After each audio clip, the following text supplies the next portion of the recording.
Los grandes modelos de lenguaje son programas informáticos que aprenden a entender y hablar como los humanos a través de la lectura de muchos textos. Estos modelos son utilizados para realizar tareas de procesamiento del lenguaje natural, como escribir frases coherentes, traducir idiomas o responder preguntas. Los ejemplos más conocidos son BERT, Bloom o GPT, cuya implementación a gran escala, ChatGPT, se encargó de escribir el párrafo anterior. En efecto, le pedí a un modelo de lenguaje que me explique qué son los modelos de lenguaje. No creo exagerar cuando digo que como humanidad nos encontramos delante de un desafío como ningún otro hasta ahora. Combinando milenios de evolución matemática y una cantidad incalculable de recursos, pudimos diseñar sistemas que rompen la barrera entre el significante y el significado, haciéndonos pensar que nos entienden. Pero el principal desafío es que somos nosotros, los seres humanos, quienes no podemos entenderlos, o peor aún explicarlos, y así todo los usamos en nuestra vida cotidiana. Y prepárate, porque las consecuencias que esto va a traer, no existe modelo alguno que las pueda predecir. Hola, soy Hernán Escudero y estás escuchando Buena Data, un podcast para entender, desmitificar y cuestionar el mundo de los datos y el uso de algoritmos. Aquí vamos a hablar de la ética en la inteligencia artificial, de los sesgos en la tecnología y cómo nos afectan como sociedad, discutiendo la realidad de una disciplina en constante evolución, cuyo crecimiento y omnipresencia nos afecta a niveles que aún no conocemos del todo. En el capítulo de hoy vamos a hablar del procesamiento del lenguaje natural y los grandes modelos de lenguaje, y de los riesgos y desafíos que estos modelos representan a nivel cultural, político y social.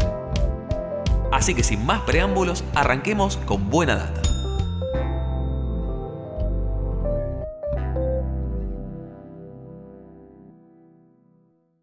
Agarrás tu teléfono y en el momento en que tus manos envuelven el dispositivo, una pequeña muleta virtual empieza a acompañar el movimiento de tus dedos.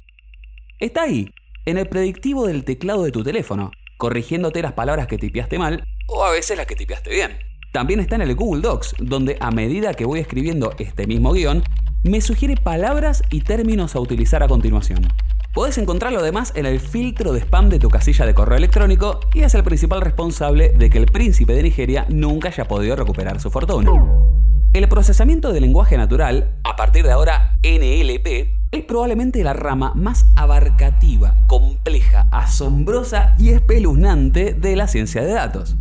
El NLP está en muchas cosas, como por ejemplo, reconocimiento de caracteres escritos, reconocimiento de texto y de habla, segmentación, análisis de sentimiento, análisis de discurso, traducciones, generación de lenguaje, chatbots, generación de imágenes, generación de videos, análisis genómico, y la lista sigue. Es tan omnipresente como una deidad, y de hecho hay gente que ha hecho chatbots que se conectan con WhatsApp y te permiten simular que hablas con Dios, así que tan lejos no pareciera que estamos. Pero como ya dije, este es un tema muy complejo y muy abarcativo. Me atrevo a decir que el más difícil de todo lo que es ciencia de datos, así que sentate tranqui y prepárate unos buenos matienzos porque empezamos por el principio. Y en el principio hubo palabras.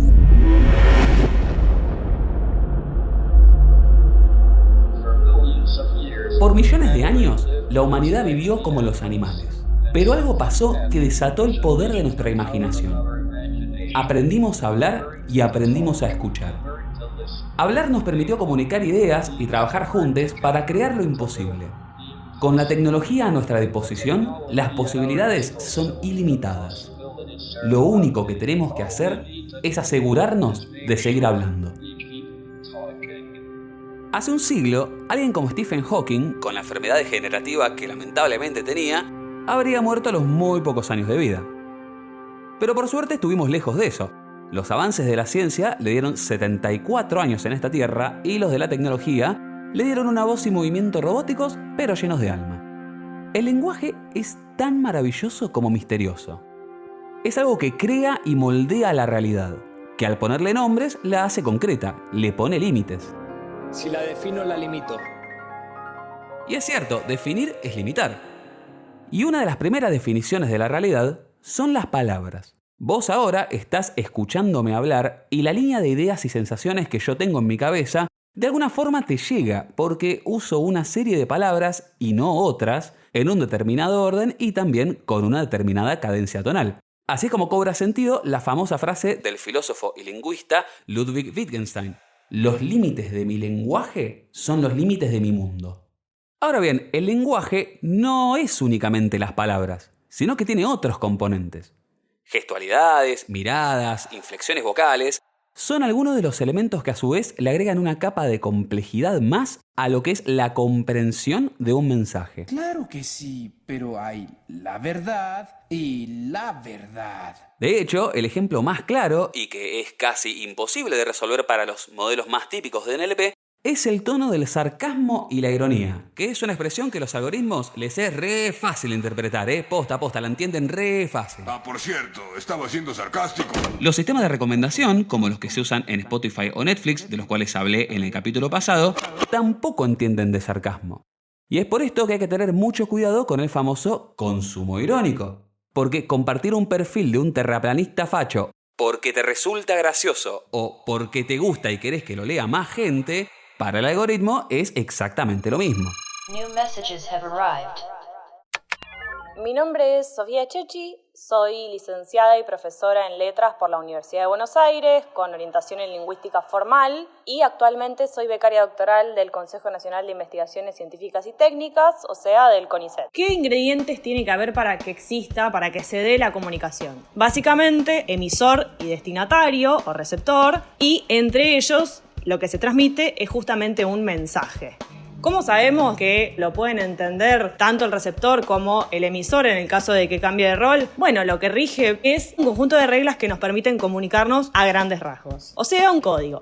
Esta idea de la lengua o el código y qué es, dónde está y cómo funciona es el núcleo de los debates de la lingüística moderna. Hay algo que nos predispone como humanos a hablar. Volvamos a la idea de comunicación. Si nos imaginamos un acto de comunicación, esos dos agentes probablemente sean humanos. Ahora, ¿qué pasa cuando algo puede hablar y no es humano? Y mucho más preocupante que eso, no tiene conciencia y es una máquina. Ese es el problema que nos postulan las inteligencias artificiales. De alguna manera funcionan con un código también que le proporciona un agente animado, un humano, y con grandes cantidades de texto que procesan y más o menos agrupan de acuerdo con esas reglas que les son cargadas. ¿Las respuestas que pueden dar pueden ser precisas para el acto de comunicación? Claro que sí, pero siguen sin tener intención y siguen sin tener la posibilidad combinatoria infinita que tiene el cerebro, otro de los grandes debates de la lingüística moderna. Hola, mi nombre es Agustín Di, soy ingeniero de sistemas y CTO de Deployer. Un gran modelo de lenguaje es un modelo autorregresivo de lenguaje, dado un contexto, el principio de una frase completa o bien una pregunta. Lo que va a hacer es tratar de predecir probabilísticamente hablando cuál es la próxima palabra o pedazo de palabra que tendría que continuar a ese contexto. Una vez que obtiene ese resultado, lo que va a hacer es agregarlo al contexto y seguir prediciendo en base a eso. Estos modelos aprenden a partir de grandes volúmenes de palabras, textos, por ejemplo Wikipedia, Internet en general, y esencialmente la combinación de varios dominios lo que va a permitir es que ese modelo de alguna manera tenga conocimiento sobre los campos de los cuales evidentemente estuvo entrenado.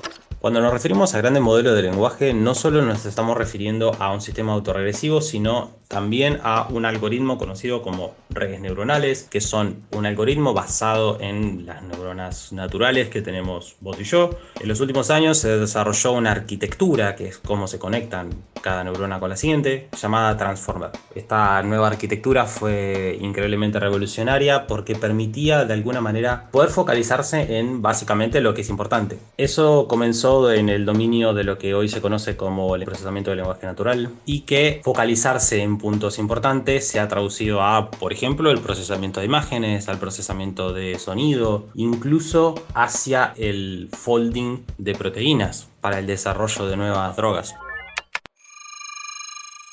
Ahora que tenemos un poco más claro qué implica hablar de el lenguaje, volvamos al tema que nos convoca. En los términos más básicos, el NLP parte de una idea muy sencilla. Las computadoras no entienden palabras, entienden números. Entonces el objetivo es encontrar la forma de traducir las palabras que son las unidades mínimas de la lengua, a números, para que las computadoras puedan trabajar con ellos. Las técnicas propias del NLP han ido evolucionando con el tiempo.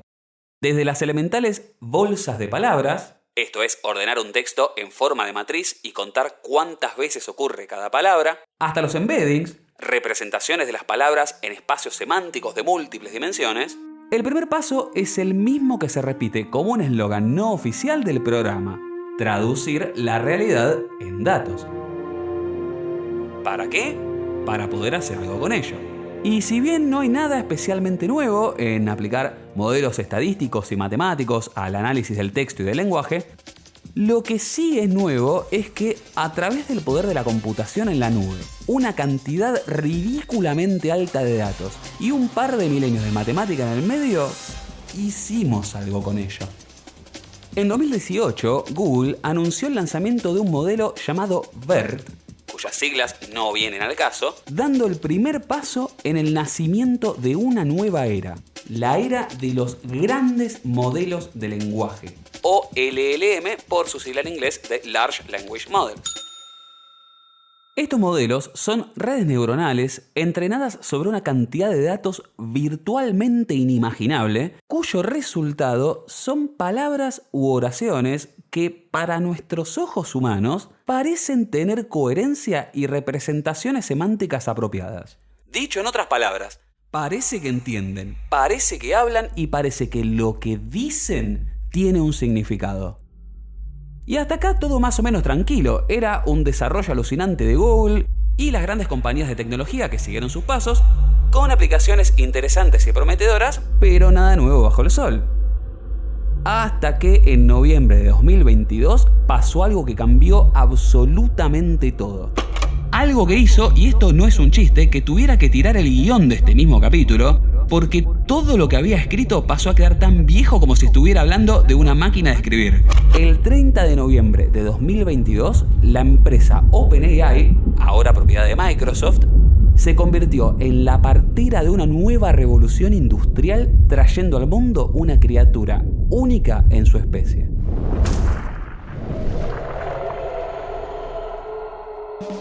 Vamos a hablar del ChatGPT que está revolucionando el mundo. ChatGPT. ChatGPT. ChatGPT. ChatGPT. ChatGPT. ChatGPT. ChatGPT. ChatGPT. Maybe you've heard of it.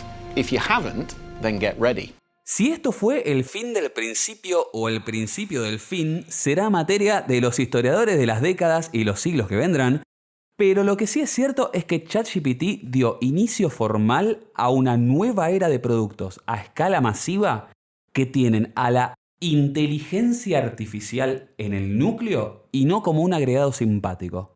Es realmente muy difícil explicar la sensación que genera este tipo de productos a alguien que nunca los haya usado. Y en esta línea, para más sorpresa y o espanto, lo que hace a ChatGPT tan distinto a los demás es lo increíblemente fácil que es empezar a usarlo. Lo único que tenés que hacer es ir a la página, la googleás y la encontrás, buscás ChatGPT y la encontrás, te haces una cuenta y listo, tenés un acceso gratuito, limitado pero bastante generoso hasta el momento, a la máquina que tiene todas las respuestas. El maestro lo sabe todo menos la combinación de la caja fuerte. El problema que tenemos es que no sabemos ni qué preguntarle ni cómo hacerlo. Para explicar a qué me refiero, me voy a remitir a una obra maestra del humor y la ciencia ficción, uno de mis libros favoritos, The Hitchhiker's Guide to the Galaxy, en castellano, La guía del autoestopista galáctico, del autor inglés Douglas Adams. En este libro, la computadora Deep Thought, pensamiento profundo, recibió como input lo que se conoció como la pregunta definitiva. Y esta pregunta era: ¿cuál es la respuesta a la vida, el universo y todo lo demás? Deep Thought se tomó 7,5 millones de años para calcular, así que imagínate la cara de los descendientes de esos investigadores originales cuando después de todo ese tiempo la respuesta fue 42. La máquina, imperturbable, les explicó el problema. La pregunta había estado pésimamente formulada, así que explicarles por qué la respuesta a esa pregunta había sido esa, o sea, el número 42, requería el uso de otra supercomputadora y otros 10 millones de años más. Y es por esto que 42 es una referencia ñoña bastante común en libros, series, juegos, películas, etc. Este ejemplo de un libro que tiene casi 50 años ilustra de forma inmejorable cuál es uno de los problemas que tenemos el día de hoy. La forma en la que les pedimos cosas a estos algoritmos y qué es lo que nos devuelven. Pero por debajo de ello hay otra idea, que es que ahora tenemos que aprender a relacionarnos con una IA. O como dijo el CEO de OpenAI, Sam Altman, a coevolucionar con la IA, en una declaración de febrero de 2023.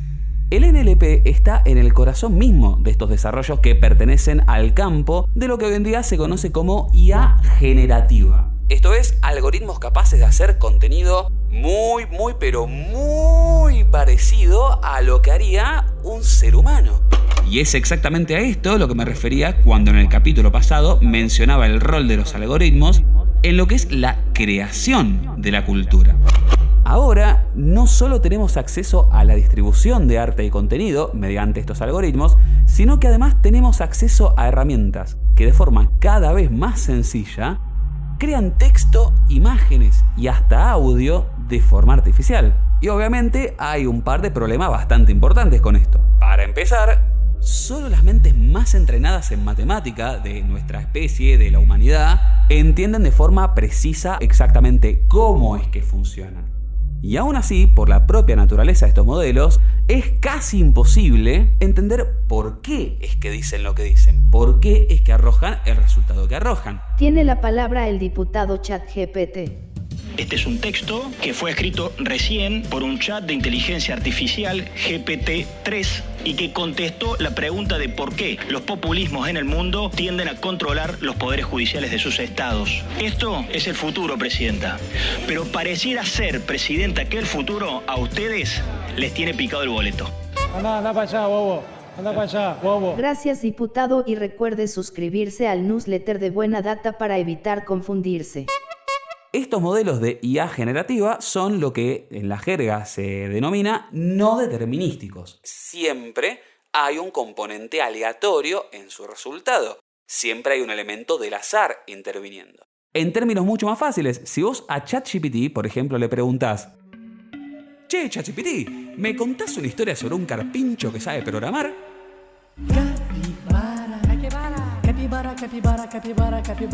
Cada vez que vos lo hagas, el resultado va a ser al menos parcialmente distinto. Y al problema de no tener una completa trazabilidad científica y metodológica de por qué estos algoritmos dan los resultados que dan, se le suma uno no menor, que es que tampoco sabemos a ciencia cierta con qué datos entrenaron estos modelos, o por lo pronto, cada cuánto se reentrenan estos modelos. Así que pregúntale a un científico. Ojo, una cosa que sí sabemos es que muchos de estos modelos, y especialmente aplica en los modelos generativos de imágenes, entrenaron con justamente imágenes que tenían propiedad intelectual. Y esto da lugar a una batalla legal que va a tener repercusiones por muchísimo tiempo. Entonces nos encontramos en una situación bastante única en nuestra historia. Creamos herramientas que de forma casi autónoma son capaces de reemplazar a dibujantes, escritores y músicos, pero lo que es nuevo es que pueden reemplazar hasta a los mismísimos programadores que desarrollan el código de estos modelos.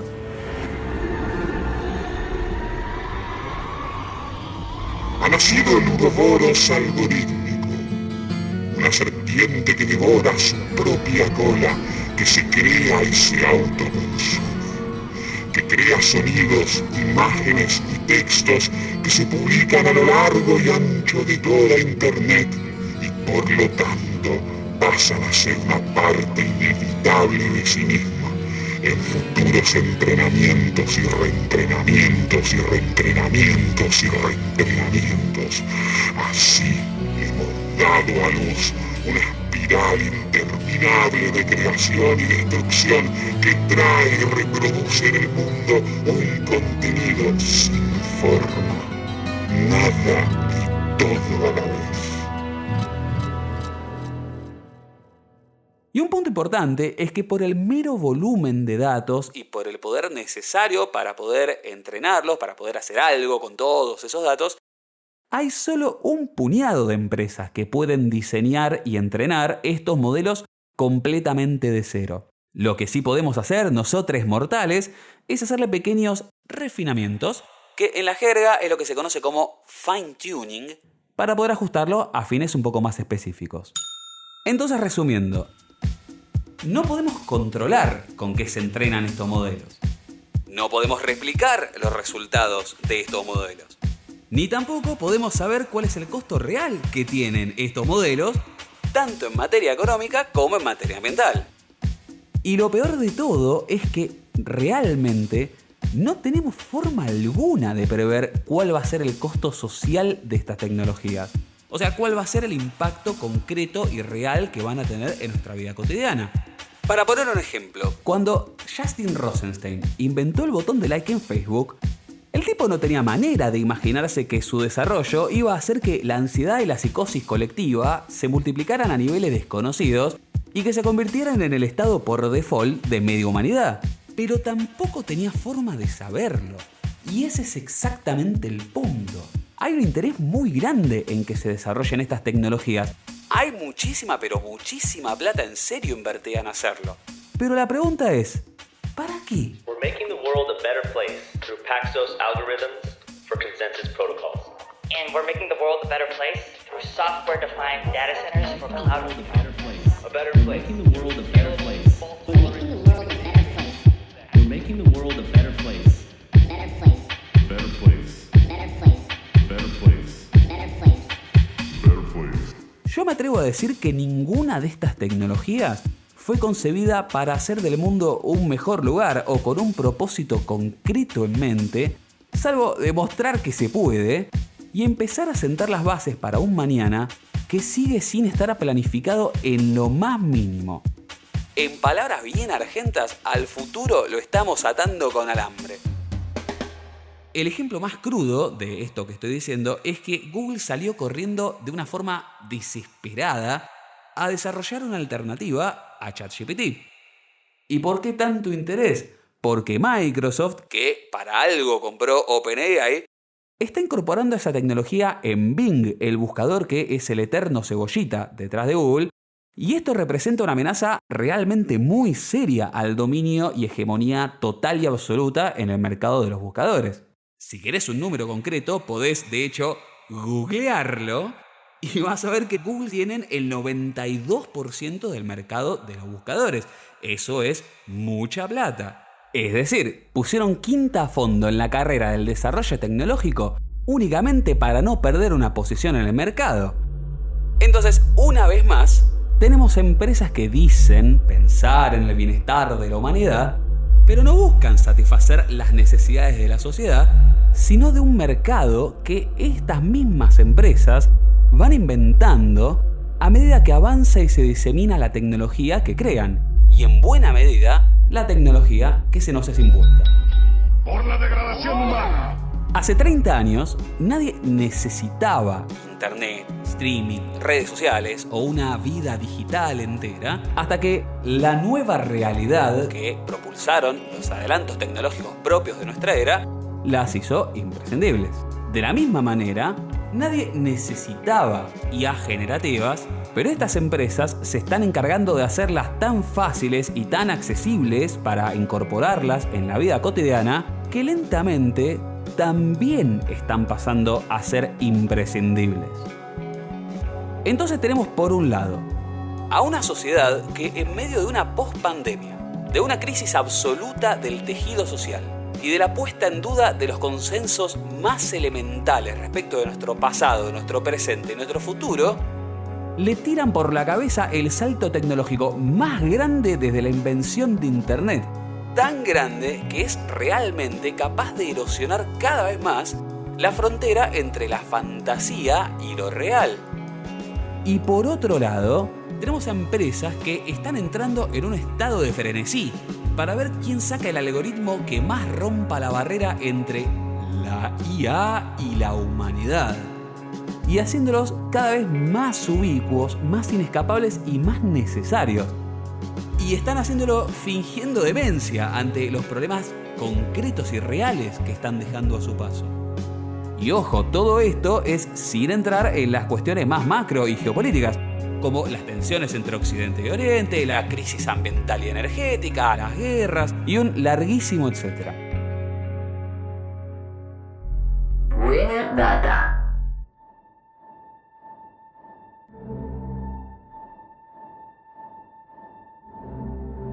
Uno de los padres de la inteligencia artificial moderna, Joseph Weizenbaum, hace una distinción crucial entre decidir y elegir.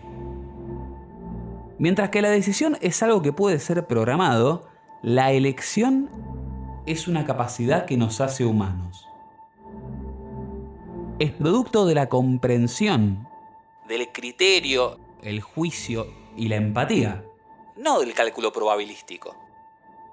Y traigo esto porque es momento de que nos animemos a elegir otra cosa.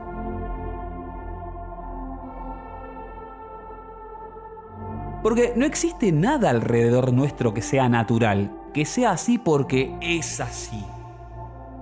Desde el inodoro en el baño, que hace que no nos muramos de cólera cada vez que satisfacemos nuestras necesidades, hasta la notebook conectada a un satélite girando a decenas de kilómetros en el espacio, si miras alrededor te vas a dar cuenta de que hicimos de este mundo nuestro mundo. Y la realidad es que todavía no sabemos qué hacer con eso. Y la respuesta a esta pregunta no nos la va a contestar una máquina universal.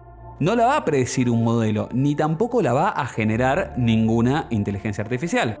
Porque no es artificial la inteligencia que nos va a llevar a hacer aquello que es correcto para nuestro auténtico bienestar.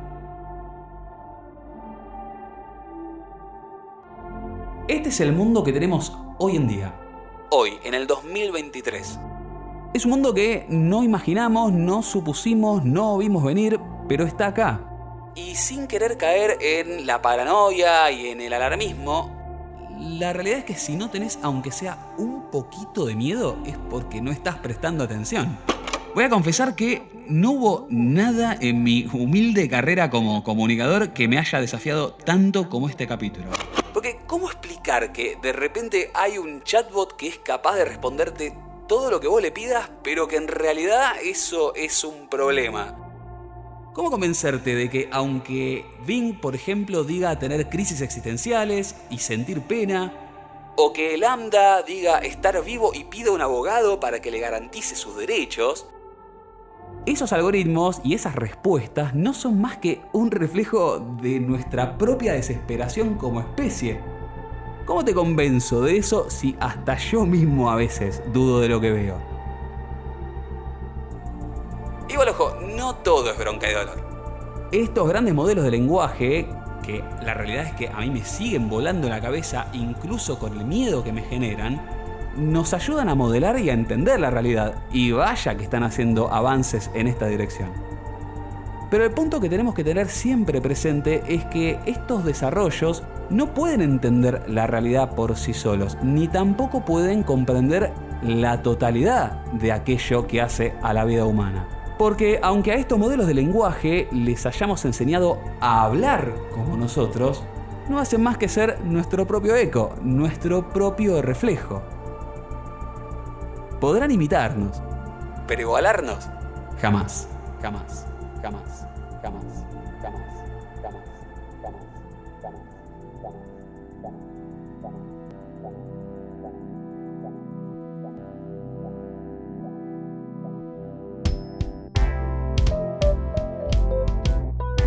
El episodio de hoy terminó, pero la discusión por el uso responsable de los datos continúa en Instagram, en @buenadata.podcast.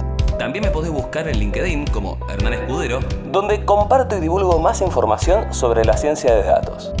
Y si querés saber un poco más sobre cuestiones técnicas, podés buscar lo que hacemos en Deployer.ai, una agencia de datos especializada en la puesta productiva de modelos de Machine Learning que comparte todo lo que aprende e investiga. Hacemos buena data. Mothercaster Media, producción, edición, diseño sonoro y postproducción sonora. Circular.lat, en comunicación y dirección de arte. y Hernán Escudero en idea y música original, producción, guión y grabación. Esto fue Buena Data y nos volveremos a escuchar en el próximo episodio.